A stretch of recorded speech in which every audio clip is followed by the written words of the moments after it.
ఈరోజు కేంద్ర విద్యాశాఖ మంత్రి ధర్మేంద్ర ప్రధాన్ తన కేంద్ర మంత్రి పదవికి విద్యార్థుల యొక్క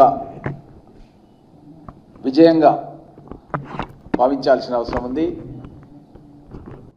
ఎంతో కాలంగా విద్యార్థులు వాళ్ళ జీవితాలను సైతం ఫనంగా పెట్టి 21 మంది విద్యార్థులు అమరులు కావడం జరిగింది. ఈ విద్యార్థులకు Congress party member of parliament, leader of the opposition Rahul Gandhi గారు మొదటి నుంచి కూడా మద్దతుగా తను నిలబడమే కాకుండా దేశవ్యాప్తంగా కాంగ్రెస్ పార్టీ శ్రేణులందరూ కూడా విద్యార్థులకు అండగా నిలవాలని పిలుపునిచ్చినటువంటి రాహుల్ గాంధీ గారికి కూడా అభినందనలు తెలియజేస్తున్నాం. మన గౌరవ ముఖ్యమంత్రి రేవంత్ రెడ్డి గారు కూడా మేము 22వ తారీఖు రోజు కొడంగల్ నియోజకవర్గంలో ముఖ్యమంత్రి గారి సొంత నియోజకవర్గంలో పెద్ద ఎత్తున నిరసన ర్యాలీ ఏర్పాటు చేయడం జరిగింది విద్యార్థులకు మద్దతుగా. 21వ తారీఖు రోజు కొడంగల్ నియోజకవర్గ అభివృద్ధి పైన రాష్ట్ర స్థాయి లోపల ఉన్నతాధికారులతో ఒక రివ్యూ మీటింగ్ ఏర్పాటు చేసుకున్న సందర్భం లోపల అక్కడ ఉన్నటువంటి గౌరవ ముఖ్యమంత్రి రేవంత్ రెడ్డి గారు వెంటనే స్పందించి రాహుల్ గాంధీ గారి పైన విద్యార్థుల యొక్క కోరికలు మీరు తప్పకుండా ఆమోదించాలని రాహుల్ గాంధీ గారు, ప్రియాంక గాంధీ గారు, Congress party member of parliaments, opposition party leaders కూడా తీసుకొని వెళ్ళి ప్రధానమంత్రి గారి నివాసం దగ్గర వాళ్ళు రిప్రజెంట్ చేయడానికి ప్రయత్నం చేస్తే కూడా అమానుషంగా దాడి చేసినటువంటి పోలీసుల రూపంలో ఉన్నటువంటి బీజేపీ రౌడీ మూకలని తక్షణమే వారిపైన యాక్షన్ తీసుకోవాలనే ఉద్దేశంతో మేము కొడంగల్ లోపల 22వ తారీఖు రోజు భారీ ఎత్తున నిరసన కార్యక్రమం చేయడం జరిగింది. అదేవిధంగా ఈరోజు కూడా సాయంత్రం 6 గంటలకు పీపుల్స్ ప్లాజా నుంచి ఇందిరాగాంధీ గారి స్టాచ్యూ వరకు పెద్ద ఎత్తున భారీ ర్యాలీ కూడా తీయడం జరుగుతుంది. ఈ సందర్భంగా రాహుల్ గాంధీ గారు దేశవ్యాప్తంగా కాక్రోచ్ జనతా పార్టీ అని చెప్పి విద్యార్థులందరూ కూడా కలిసి ఒక చీఫ్ జస్టిస్ ఆఫ్ ఇండియా ఏదైతే వాళ్ళను మాట్లాడినటువంటి తీరు చూసి ఆ విధంగా వాళ్ళు పేరు పెట్టుకొని ఆ పేరు పెట్టుకోవడమే కాకుండా అకుంఠిత దీక్షతో విద్యార్థులందరూ కూడా ఏకమై ఈ యొక్క నీట్ పరీక్షల గురించి లీకేజ్ విషయం లోపల ప్రభుత్వం తగు చర్యలు తీసుకోవాలి, దానికి బాధ్యత వహించినటువంటి కేంద్ర మంత్రి ధర్మేంద్ర ప్రధాన్ రాజీనామా చేయాలన్న డిమాండ్తో గత ఎంతో కాలం నుంచి వారి పోరాటానికి ఈరోజు కేంద్ర ప్రభుత్వం తలొగ్గి వారి మంత్రిని రాజీనామా చేయించడం అన్నది దేశవ్యాప్తంగా ఈరోజు సర్వతా హర్షం ప్రకటిస్తున్నటువంటి సందర్భం. ఈ సందర్భంగా వారిపైన కేసులు పెట్టడం జరిగింది. ఆ కేసులన్నిటి కూడా వెంటనే విత్డ్రా చేయాలని కాంగ్రెస్ పార్టీ తరఫున కోరడం జరుగుతుంది.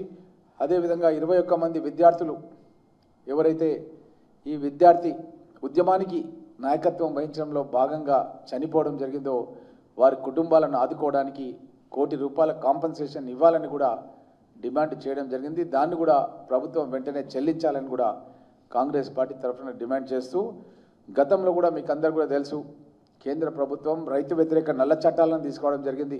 ఆ నల్ల చట్టాలు తీసుకొచ్చినప్పుడు కూడా రాహుల్ గాంధీ గారు సంవత్సరాల కొద్దీ రైతులు ఢిల్లీ పరిసర ప్రాంతాల లోపల హర్యానా, పంజాబ్, ఉత్తరప్రదేశ్ సంబంధించినటువంటి రైతులు ఈ రైతు వ్యతిరేక నల్ల చట్టాలు తీసుకురావద్దు, ఈ నల్ల చట్టాల మూలంగా రైతుల భవిష్యత్తే అంధకారం అయిపోతుందని చెప్పి వాళ్ళు ఆందోళన చేస్తే ఆ రోజు రాహుల్ గాంధీ గారు, ప్రియాంక గాంధీ గారు ఆ రైతులకు బాసటగా నిలవడమే కాకుండా ఆ రోజు కేంద్రం బీజేపీ ప్రభుత్వం, కేంద్ర ప్రధానమంత్రి మన మోడీ గారు తీసుకొచ్చినటువంటి చట్టాన్ని అదే పార్లమెంట్లో మళ్ళీ పెట్టించి ఆ చట్టాన్ని విత్డ్రా చేసే వరకు కూడా ఆ యొక్క రైతులకు బాసటగా రాహుల్ గాంధీ గారు ఆ రోజు నిలబడడం జరిగింది. ఈరోజు మళ్ళీ ఈ విద్యార్థులకు బాసటగా నిలబడి ఈ యొక్క వాళ్ళు మంత్రి పదవికి రాజీనామా చేసి భవిష్యత్తు లోపల నీట్ పరీక్ష జరగాలంటే ఒక కంప్యూటర్ బేస్డ్ టెస్ట్ పెడతామని కూడా ఒక ప్రకటన కేంద్ర ప్రభుత్వం జారీ చేసింది. మాన్యువల్ సిస్టమ్ కాకుండా ఎలాంటి ఇబ్బందులు లేకుండా చేస్తామని కూడా ఒక స్పష్టమైన ప్రకటన కూడా విడుదల చేసింది. ఈ విధంగా కొనసాగాలి.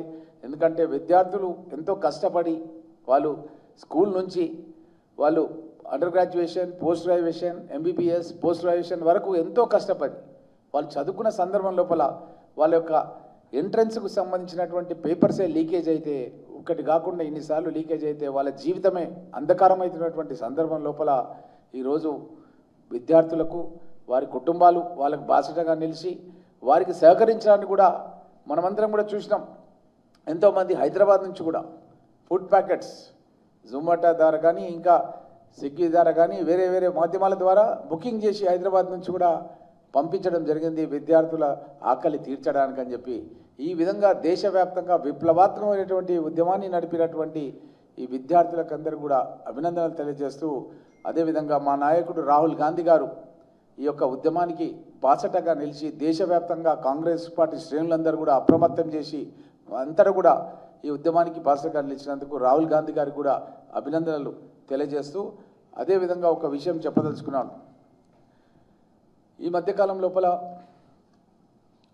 గౌరవ ముఖ్యమంత్రి రేవంత్ రెడ్డి గారు నేను కలిసి రాష్ట్ర స్థాయి ఉన్నతాధికారులతో ఒక రివ్యూ ప్రోగ్రాం కొడంగల్ నియోజకవర్గ అభివృద్ధి పైన పెట్టడం జరిగింది.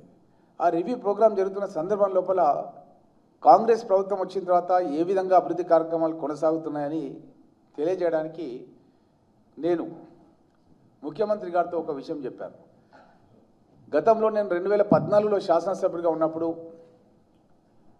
సిఎల్పి కార్యదర్శిగా ఉన్నప్పుడు, అదేవిధంగా శక్తి అని మెంబర్షిప్ డ్రైవ్ కమిటీ చైర్మన్గా ఉన్నప్పుడు, 2 సార్లు జిల్లా అధ్యక్షునిగా ఉన్నప్పుడు ప్రభుత్వం చేస్తున్నటువంటి కార్యక్రమాలపైన ప్రజలకు వివరించడానికి ఒక మెకానిజం ఉండేది.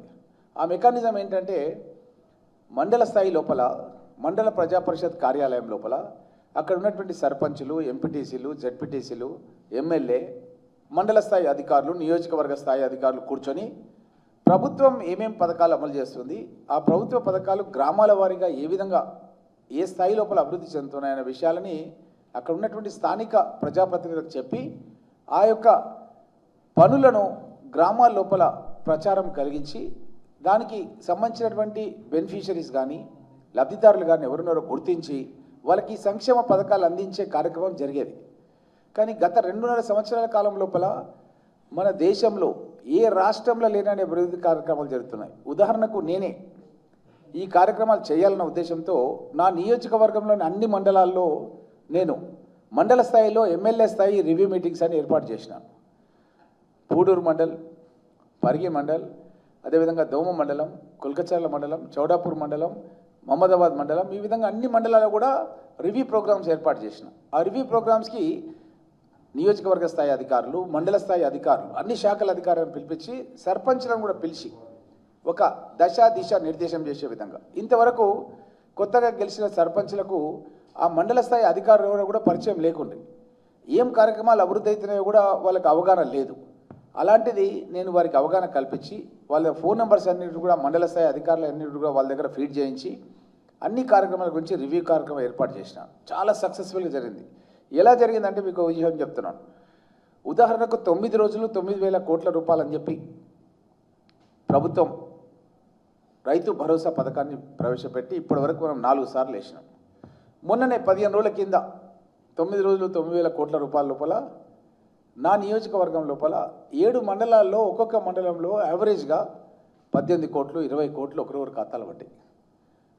లెక్క పెడితే ఒక్కొక్క దగ్గర 120 crores నుంచి 140 వరకు యావరేజ్గా జనరల్గా ఈచ్ కాన్స్టిట్యున్సీలో రైతుల ఖాతాలో పడ్డాయి. మరి ఇప్పటి వరకు 4 సార్లు వేసినాం మనం ఈ విధంగా డబ్బులు. అంటే ఒక 400-500 కోట్ల రూపాయలు రైతుల ఖాతాలో రైతు భరోసా రూపంలో వేసినాం.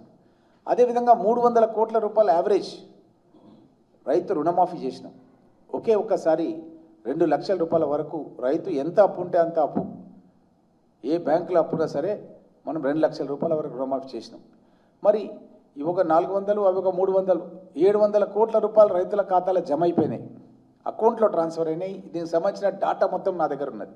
నేను అసెంబ్లీలో కూడా ఈ డాటా పెట్టి మాట్లాడి ప్రతిపక్ష శాసనసభ్యులు హరీష్ రావుకి ఆయన నియోజకవర్గం సిద్దిపేట కానీ, అదేవిధంగా కేటీఆర్ నియోజకవర్గం సిరిసిల్ల కానీ, గజ్వేల్ మాజీ ముఖ్యమంత్రి నియోజకవర్గం కానీ వాళ్ళ ప్రభుత్వంలో వాళ్ళు ఇచ్చిన రైతు భరోసా కంటే మేము ఇచ్చిన రైతు భరోసా ఎక్కువ ఉంది, వాళ్ళు ఇచ్చిన రుణమాఫీ కంటే మా రుణమాఫీ ఎక్కువ ఉంది అన్న విషయాన్ని స్పష్టంగా నేను తెలియజేసి మాట్లాడమంటే కూడా శాసనసభలో ఉండి కూడా మాట్లాడలేదు వాళ్ళు. ఈ విధంగా ఇదే కాకుండా గ్రామాల్లో ఉండే పేద ప్రజలకు సంబంధించిన కరెంటు బిల్లులు ఒక్కొక్క మండలంలో 2 కోట్లు 3 కోట్లు ప్రభుత్వమే బిల్లు చెల్లిస్తుంది. గ్రామాల్లో ఉండే ప్రజల యొక్క కరెంటు బిల్లు చెల్లిస్తుంది. కరెంటు బిల్లు ఎందుకు చెల్లిస్తుందంటే నిరుపేదలైన వాళ్ళు ఇండ్లే కట్టుకోలేక గుడిసెలలో ఉంటుంటే గుడిసెలేని రాష్ట్రంగా చేయాలి తెలంగాణ రాష్ట్రాన్ని అన్న ఉద్దేశంతో రాష్ట్రంలో ఉన్న ఎన్ని గుడిసెలు ఉన్నాయో అన్ని గుడిసెలకు ఇందిరమ్మ ఇండ్లు కట్టిస్తున్నాం. 5 లక్షల రూపాయలు పెట్టి పార్టీలకు అద్దంగా ఏ రికమెండేషన్ లేకుండా మొత్తం కూడా ఇప్పుడు సర్వే చేయడం జరిగింది. రాష్ట్రంలో ఎన్ని గుడిసెలు ఉన్నాయో అన్ని గుడిసెలకు ఇందిరమ్మ ఇండ్లు కట్టడం జరుగుతుంది. అదే కాకుండా ఇందిరమ్మ ఇండ్లతో పాటు సాధారణ ప్రజలు కూడా కరెంటు కూడా ఉచితంగా ఇవ్వాలి. అదేవిధంగా ఇంట్లో ఉండే వాళ్ళకి కరెంటు ఉచితంగా ఇస్తూ వాళ్ళు తినడానికి సోనా మసూరి బియ్యం ఇవ్వాలి. 30-40 కిలోలు ఆ గ్రామంలో ఉండే ఆ ఇంట్లో ఉండే సభ్యుల సంఖ్య ప్రకారం కొంతమందికి 30 కిలోలు, కొంతమంది 40 కిలోలు వారికి సోనా మసూరి బియ్యం ఇస్తున్నాం. మీరు ఎక్కడైనా చూడండి పక్క రాష్ట్రాల్లో సోనా మసూరి బియ్యం ఇస్తున్నారేమో ఒకసారి ఆలోచన చేయండి. ఎక్కడ కూడా ఇవ్వట్లేదు. మన తెలంగాణ రాష్ట్రంలో గౌరవ ముఖ్యమంత్రి రేవంత్ రెడ్డి గారు ఇచ్చిన మాట ప్రకారం ప్రజలందరూ కూడా సంతోషంగా ఉండాలని వారికి సోనా మసూరి బియ్యం ఇవ్వడం జరుగుతుంది.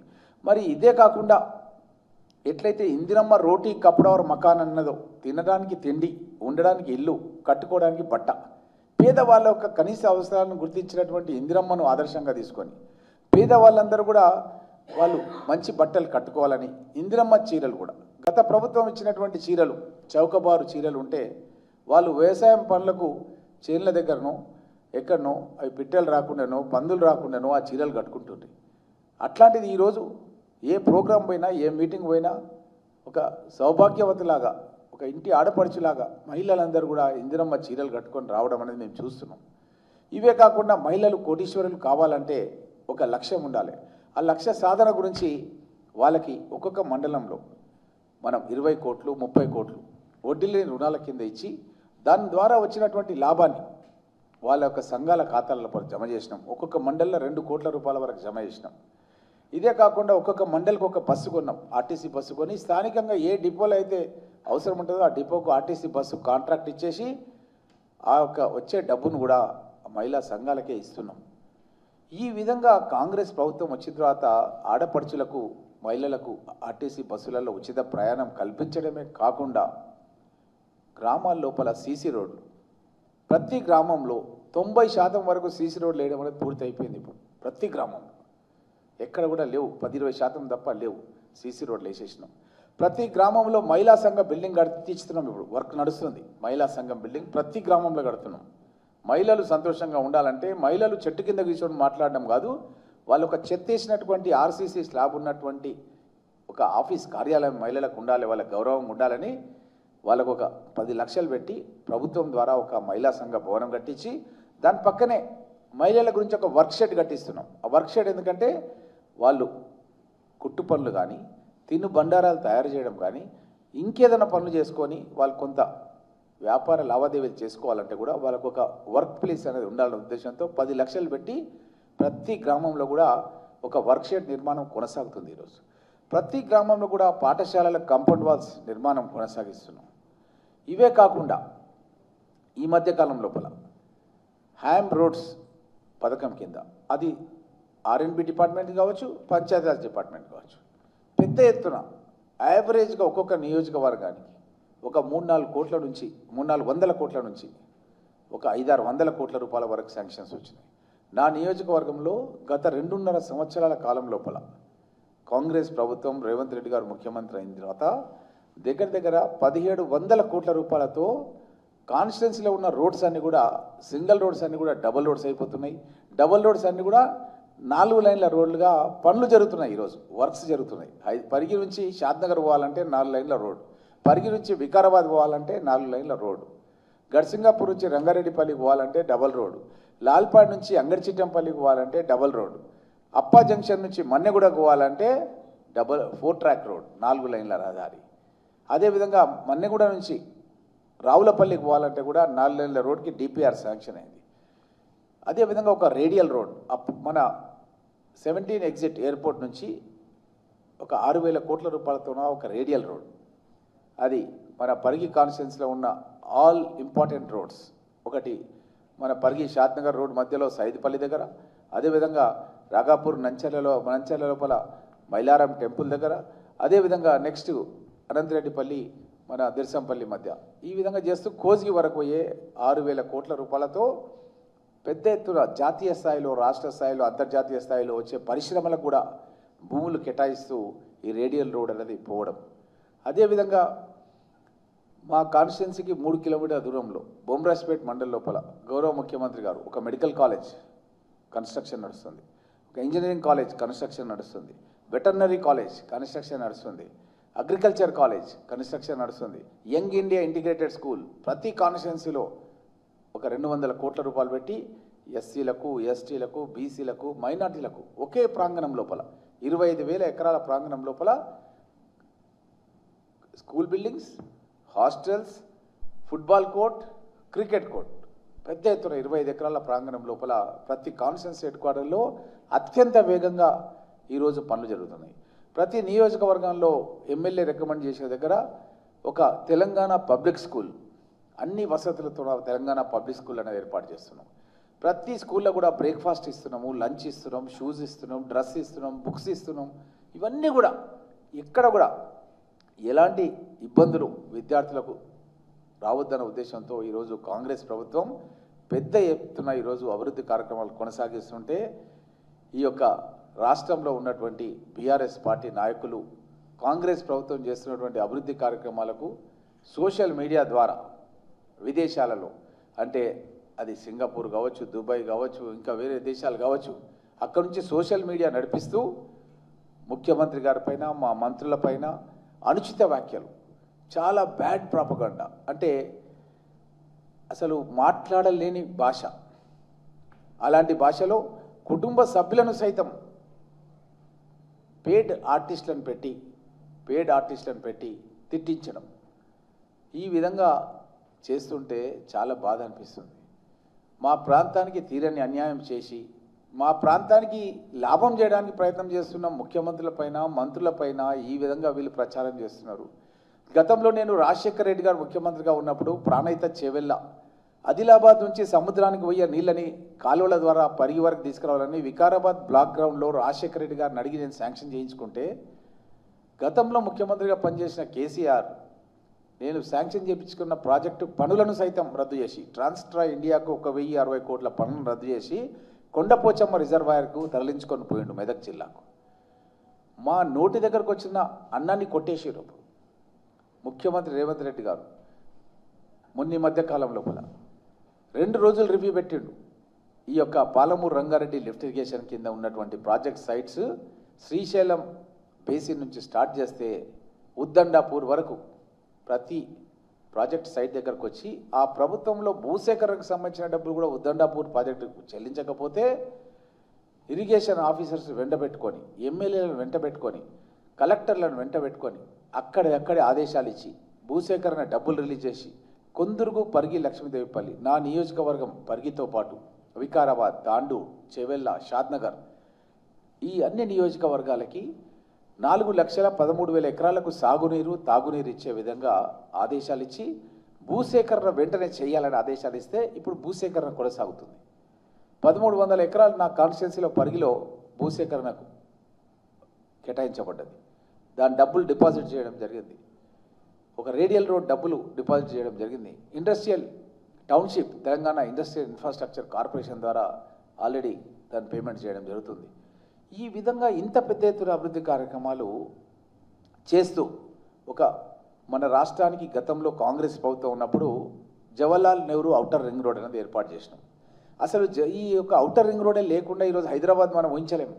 ఇది కట్టింది ఎవరంటే కాంగ్రెస్ గవర్నమెంట్లో రాజశేఖర రెడ్డి గారు ఉన్నప్పుడు కట్టడం జరిగింది. ఇప్పుడు రేవంత్ రెడ్డి గారు ఇంకా విజన్తో భవిష్యత్ తరాల గురించి ఆలోచన చేసి రీజనల్ రింగ్ రోడ్ కూడా ఏర్పాటు చేయడానికి అని చెప్పి ఈ నార్త్కు సంబంధించిన రీజనల్ రింగ్ రోడ్కి సంబంధించిన భూసేకరణ డబ్బులు 580 కోట్లు డిపాజిట్ చేసి పెట్టడం జరిగింది. ఎవరికైతే భూమి నష్టపరిహారం ఇవ్వాలో, భూమి ఇస్తున్నారో వాళ్ళ గురించి డిపాజిట్ చేసి కేంద్ర ప్రభుత్వ అనుమతుల గురించి ఎప్పుడు ఢిల్లీకి వెళ్ళినా సరే వెంటనే మీరు దానికి సంబంధించిన అనుమతులు ఇవ్వాలని చెప్పి ప్రధానమంత్రిని కలిసి రావడం జరుగుతుంది. ఇప్పుడు సౌత్లో కూడా నా పరిగి కాన్స్టిట్యున్సీ నుంచే రాకంచర్ల ప్రాంతం నుంచి ఈ యొక్క రీజనల్ రింగ్ రోడ్ అనేది మా ప్రాంత వాసులు ఏ జిల్లాకు పోవాలన్నా సరే హైదరాబాద్ రావాల్సిన అవసరం లేదు, హైదరాబాద్ని పొల్యూట్ చేయాల్సినటువంటి అవసరం లేదు. ఈ రీజనల్ రింగ్ రోడ్ ద్వారా మనం వరంగల్ పోవాలన్నా, నిజామాబాద్ పోవాలన్నా, కరీంనగర్ పోవాలన్నా, ఎక్కడికి పోవాలన్నా సరే రాకంచర్ల పరిగి నుంచి పోయే విధంగా ఈ యొక్క రీజనల్ రింగ్ రోడ్ యొక్క ప్లాన్ ఆఫ్ యాక్షన్ లోపల నా కాన్స్టిట్యున్సీ పరిగి నుంచి వేయడం జరుగుతుంది. ఈ రీజనల్ రింగ్ రోడ్ అంటే రీజనల్ రింగ్ రోడే కాదు, రీజనల్ రింగ్ రోడ్ చుట్టుముట్టు ఒక ట్రైన్ కూడా ఉంటుంది. మెట్రో ట్రైన్ ఎట్లుంటుందో అలాంటి ట్రైన్స్ కూడా ఏర్పాటు చేసి రైల్ రింగ్ అనేది ఏర్పాటు చేసి రెండు విధాలు కూడా రోడ్డు మీద ప్రయాణం చేయొచ్చు, ట్రైన్లో కూడా ప్రయాణం చేయొచ్చు. ఈ విధంగా ఒక రీజనల్ రింగ్ రోడ్ని మా ప్రాంతానికి శాంక్షన్ చేయడం జరిగింది. ఒక 25,000 కోట్ల రూపాయల వరకు ఖర్చు అవుతుంది రీజనల్ రింగ్ రోడ్ వేయాలంటే, ఒక ట్రైన్ ఫెసిలిటీ ఏర్పాటు చేయాలంటే. ఒక 10,000 కోట్ల రూపాయలు ఖర్చు అవుతుంది కొందుర్గు, పరిగి, లక్ష్మీదేవిపల్లి ప్రాజెక్ట్ నిర్మాణం చేయాలంటే. ఆల్రెడీ అప్పా జంక్షన్ నుంచి మన్నెగూడ వరకు 60% పనులు పూర్తయినాయి 1000 కోట్ల రూపాయలతోన. ఇదే కాకుండా ఒక నేవీ ప్రాజెక్ట్ నా కాన్స్టిట్యున్సీ పూడూరు లోపల 3,000 కోట్ల రూపాయలతో 3,000 ఎకరాలలో 3,000 మందికి ప్రత్యక్షంగా పరోక్షంగా ఉద్యోగాలు వచ్చే విధంగా ఒక నేవీ ప్రాజెక్ట్ కూడా నిర్మాణ పనులు పెద్ద ఎత్తున కొనసాగుతున్నాయి. ఒక రైల్వే లైన్ వికారాబాద్ నుంచి Naskal railway station, Parigi railway station, Kodangal railway station, Narayanpet, Makthal వరకు కృష్ణా లైన్. విద్యార్థులు 300 రూపాయల పాస్ తీసుకుంటే హైదరాబాద్ పోయి చదువుకొని రావచ్చు, ఉద్యోగం చేసి చదువుకొని రావచ్చు. ఈ విధంగా మనం పండించిన పంటలు కూడా హైదరాబాద్ మార్కెట్కు తరలించాలంటే అది కూరగాయలు కావచ్చు, ఇంకా వేరే ఏది కావచ్చు, పండ్లు కావచ్చు, ఇవి కావచ్చు. మనం ట్రైన్లో గూడ్స్ ట్రైన్లో వేస్తే తొందరగా తక్కువ ఖర్చులో మనం మార్కెట్ సౌకర్యం వస్తుంది. ఈ విధంగా ఒక భవిష్యత్ ఆలోచనతో గౌరవ ముఖ్యమంత్రి రేవంత్ రెడ్డి గారు రోజుకు 18 గంటలు కష్టపడి మన రాష్ట్ర అభివృద్ధి గురించి, మన ప్రాంత అభివృద్ధి గురించి గత ప్రభుత్వంలో వాళ్ళు చెయ్యని పనులను సైతం చేస్తూ ఈరోజు ఇంత పెద్ద ఎత్తున అభివృద్ధి చేస్తుంటే ప్రతిపక్షంలో ఉన్నటువంటి కె చంద్రశేఖరరావు శాసనసభలోకి వచ్చి ఒక్కరోజు కూడా ఒక్క గొంతెత్తి మాట్లాడలేదు. మన దేశంలోనే మొత్తం లోపల ఒక ప్రతిపక్ష నాయకుడు చంద్రశేఖరరావు లాంటి నాయకుడు ఎవరు కూడా లేరు. ఒక ప్రతిపక్ష నాయకుడి హోదా కలిగి ఉండి శాసనసభకు వచ్చి ప్రజా సమస్యల గురించి మాట్లాడకుండా ఉండడం అన్నది చాలా బాధాకరం. ఈరోజు ఏ పదవి లేనటువంటి విద్యార్థులు పాపం వాళ్ళ యొక్క సహచార మిత్రుల గురించి కావచ్చు, వాళ్ళ గురించి కావచ్చు, లక్షలాది మంది విద్యార్థులు సైతం ఒకటైపోయి ఈరోజు వాళ్ళు కేంద్ర మంత్రిని రాజీనామా చేసే వరకు పట్టు వదలకుండా పోరాటం చేయడం జరిగింది. మరి కె చంద్రశేఖరరావు నేను అడుగుతున్నాను, ప్రతిపక్ష నాయకుడిగా ఉన్నావు, నీకు క్యాబినెట్ స్థాయి ప్రోటోకాల్ ఉంది. అలాంటి సందర్భం లోపల ప్రజల గొంతుకై నువ్వు శాసనసభకు వచ్చి మాట్లాడాలి కేసీఆర్. నువ్వు మాట్లాడకుంటే తెలంగాణ రాష్ట్రానికి అన్యాయం చేసినోడు అవుతావు అన్న విషయాన్ని చంద్రశేఖరరావు గారికి స్పష్టంగా తెలియజేస్తూ, కనీసం విద్యార్థులను చూసైనా సరే గతంలో 10 సంవత్సరాల పాలనలో నువ్వు చేసిన పనులేంటి, ఏం చేయాలనుకున్నావు, ఎందుకు చేయలేకపోయినావు అన్న విషయాలు తెలంగాణ ప్రజలకు చెప్పాల్సినటువంటి బాధ్యత నీపైన ఉందని చంద్రశేఖరరావు గారిని డిమాండ్ చేస్తూ, గౌరవ ముఖ్యమంత్రి రేవంత్ రెడ్డి గారు ఒక డెమోక్రాట్, ఎవరు ఏ విషయం చెప్పినా సరే దాంట్లో మంచి ఎంత ఉంది, చెడు ఎంత ఉంది అని ఆలోచన చేసి వెంటనే నిర్ణయాలు తీసుకునే వ్యక్తి మన గౌరవ ముఖ్యమంత్రి రేవంత్ రెడ్డి గారు. నేను కొడంగల్ రివ్యూ ప్రోగ్రాంలో ముఖ్యమంత్రి గారి దృష్టికి తీసుకొచ్చినాను. నేను ఒక సీనియర్ శాసనసభ్యుడిగా మనం మండలాల లోపల జనరల్ బాడీ మీటింగ్స్ పెట్టి ఆ జనరల్ బాడీ మీటింగ్స్ లోపల ప్రభుత్వం చేస్తున్న కార్యక్రమాలని మనం సర్పంచ్లకు చెప్పాలి, తద్వారా ప్రజల్లో తెలియజేయాలి. ఈరోజు ఈ సోషల్ మీడియాను అడ్డం పెట్టుకొని అవాస్తవాలు ప్రచారం చేస్తున్నారు ప్రతిపక్షాలని చెప్తే వెంటనే అక్కడనే ఆదేశాలు ఇచ్చిండు శ్రీధర్ ముఖ్యమంత్రి గారి కార్యదర్శికి, మీరు వెంటనే ఆర్డర్స్ ఇవ్వండి అంటే ఈ యొక్క 24/7 మా మీటింగు జరిగింది 22వ తారీఖు అయితే 2 రోజుల్లో దానికి సంబంధించినటువంటి మెమో ఇష్యూ చేయడం జరిగింది. మీకందరు కూడా నేను మెమో కాపీ ఇచ్చినాను. ఈ మెమోలో ఏం రాసినారంటే ప్రతి 45 రోజులకు ఒకసారి తెలంగాణ రాష్ట్ర వ్యాప్తంగా ప్రతి మండలంలో కూడా ఒక జనరల్ బాడీ మీటింగ్ ఏర్పాటు చేయాలి, గౌరవ సర్పంచ్లందరినీ కూడా ఇన్వైట్ చేయాలి, ప్రజాప్రతినిధులను అందరూ కూడా ఇన్వైట్ చేయాలి, పిఎస్సిఎస్ చైర్మన్లను కూడా ఇన్వైట్ చేసి ప్రభుత్వం చేస్తున్నటువంటి సంక్షేమ కార్యక్రమాలని అధికారుల ద్వారా ప్రజాప్రతినిధులకు తెలియజేసి ప్రభుత్వం చేస్తున్నటువంటి కార్యక్రమాలను ఇంకా పెద్ద ఎత్తున నిజమైన లబ్ధిదారులకు అందే విధంగా కృషి చేయాలని ఈ లెటర్ లోపల చీఫ్ సెక్రటరీ మన సంజయ్ జాజు గారు ఆదేశాలు ఇవ్వడం జరిగింది. ఇది ప్రజాపాలన అంటే ఇది కాంగ్రెస్ ప్రభుత్వం. మేము అధికారంలోకి రాకముందు మేము ప్రజాపాలనకు చేస్తాం, మేము 6 గ్యారంటీలు ఇస్తున్నామని చెప్పి మా నాయకురాళ్ళు సోనియా గాంధీ గారిని, మా నాయకుడు రాహుల్ గాంధీ గారు, ప్రియాంక గాంధీ గారు, మల్లికార్జున్ ఖర్గే గారు హైదరాబాద్ వచ్చి మీటింగ్ పెట్టి మేము ఆ రోజు చెప్పడం జరిగింది. మేము 6 గ్యారంటీలు అమలు చేస్తాం, మీరు తెలంగాణ రాష్ట్రంలో అధికారంలో తీసుకురండి అంటే తెలంగాణ ప్రజలు విశ్వసించి మమ్మల్ని అధికారంలోకి తీసుకొచ్చిన తర్వాత ఇదే అసెంబ్లీ భవనం నుంచి మేము ప్రమాణ స్వీకారం చేయగానే ఆర్టీసీ బస్సులను ఇక్కడ తెప్పించి బస్సులో ప్రయాణం చేసి మేము మెసేజ్ ఇచ్చినాం, మహిళలకు ఆర్టీసీ బస్సులో ఉచిత ప్రయాణం ఇస్తామని చెప్పి. ఆ రోజు చాలామంది నవ్విండ్రు, వీళ్ళు నిజంగా ఇది అయ్యే పని అన్నారు. ఈరోజు 10,000 కోట్ల రూపాయలతో ఆర్టీసీ సంస్థ లాభాలకు వచ్చింది, నష్టాల నుంచి లాభాలకు వచ్చింది. ఈరోజు ఆర్టీసీ కార్మికుల సమ్మెను గత ప్రభుత్వంలో పట్టించుకోక ఎంతోమంది చనిపోవడం జరిగింది. మేము ఆర్టీసీ కార్మికులను తెలంగాణ రాష్ట్ర ప్రభుత్వం విలీనం చేస్తామని హామీ ఇచ్చి ఎన్నికలు కూడా నిర్వహిస్తామని హామీ ఇచ్చి ఆల్రెడీ ఎన్నికలు నిర్వహించబోతున్నాం. తొందరలోనే ఎన్నికల తర్వాత 2-3 నెలల్లో వాళ్ళని విలీనం చేసే విధంగా కూడా ఆల్రెడీ మేము దాని యొక్క చర్యలు కూడా తీసుకోవడం అనేది జరుగుతుంది. ఈ విధంగా కాంగ్రెస్ ప్రభుత్వం వచ్చిన తర్వాత ప్రజలకు ఇచ్చినటువంటి హామీలు ఒకటొకటి, అది ఇందిరమ్మ ఇండ్లు, ప్రతి నియోజకవర్గంలో 3,500 ఇండ్లు కట్టిస్తున్నాం. మీకు అందరికీ తెలుసు. గృహజ్యోతి పథకం కింద ఆల్రెడీ మేము 200 యూనిట్ల వరకు ప్రతి పేదవాళ్ళ ఇంటికి వాళ్ళకి ఉచితంగా కరెంట్ ఇస్తున్నాం. రేషన్ కార్డు లేని వాళ్ళందరూ కూడా రేషన్ కార్డులు ఇచ్చినాం. అదేవిధంగా సోనా మసూరి బియ్యాన్ని 30 నుంచి 40 కిలోల బియ్యాన్ని ఇవ్వడం జరుగుతుంది. ఈ విధంగా అన్ని పథకాలు కూడా మేము ఏదైతే చెప్పినామో అన్ని కూడా ఇస్తున్నాం. ఇంకా 1-2 మిగిలిపోయినాయి. అది కూడా కె చంద్రశేఖరరావు అసెంబ్లీకి రాకుండా 8 లక్షల కోట్ల రూపాయల అప్పులు చేసి ఈ యొక్క ప్రజాప్రభుత్వం నెత్తి మీద పెట్టడం మూలంగానే ఆ అప్పులు చెల్లించడానికి మళ్ళొక 3 లక్షల కోట్ల రూపాయల అప్పులు చేసి మేము కె చంద్రశేఖరరావు చేసినటువంటి అప్పుకు వడ్డీలు చెల్లించడం, ఇన్స్టాల్మెంట్ చెల్లించడం అనేది జరిగింది. కాబట్టి కొంత జాప్యం జరిగింది. కానీ ముఖ్యమంత్రి గారు మాకు ఎమ్మెల్యేలకు పలు సందర్భాల్లో చెప్పిండు, తప్పకుండా మనం ఇంకా చేయాల్సినటువంటి హామీలు కూడా తప్పకుండా చేస్తాం, మీరు విశ్వాసం కలిగించండి, తొందరలోనే మనం పెన్షన్స్ కానీ ఇంకా వేరే కానీ ఏదైతే చేస్తామని చెప్పినామో తప్పకుండా మనం ప్రజలకు చేస్తాం. వచ్చే ఎన్నికల లోపల ఎవరు కూడా మన గురించి చర్చ చేయాల్సిన అంశం ఉండదు. కాంగ్రెస్ ప్రభుత్వం ఎన్ని 6 గ్యారంటీలు ఏది చెప్పినామో అవి చెప్పిన దానికంటే పెద్ద ఎత్తున మనం అభివృద్ధి చేస్తామన్న విషయాన్ని గౌరవ ముఖ్యమంత్రి రేవంత్ రెడ్డి గారు మాకు పలు సందర్భాల్లో చెప్పినారు. కాబట్టి నేను మీ ద్వారా గౌరవ ముఖ్యమంత్రి రేవంత్ రెడ్డి గారికి మా యొక్క వికారాబాద్ జిల్లా, రంగారెడ్డి జిల్లా, ముఖ్యంగా మా ప్రాంతంలో ఉన్నటువంటి పరిగి, వికారాబాద్, తాండూరు, కొడంగల్, చెవెళ్ళ ఇవన్నీ నియోజకవర్గాలన్నీ కూడా పెద్ద ఎత్తున అభివృద్ధికి నిధులు ఇచ్చి మా ప్రాంత అభివృద్ధికి గౌరవ ముఖ్యమంత్రి గారు కృషి చేస్తూ రాష్ట్ర అభివృద్ధికి పెద్ద ఎత్తున నిధులు తీసుకోవడానికి అహర్నిశలు కృషి చేస్తున్నందుకు వారికి ధన్యవాదాలు తెలియజేస్తూ మీ రామ్మోహన్ రెడ్డి, పరిగి ఎమ్మెల్యే.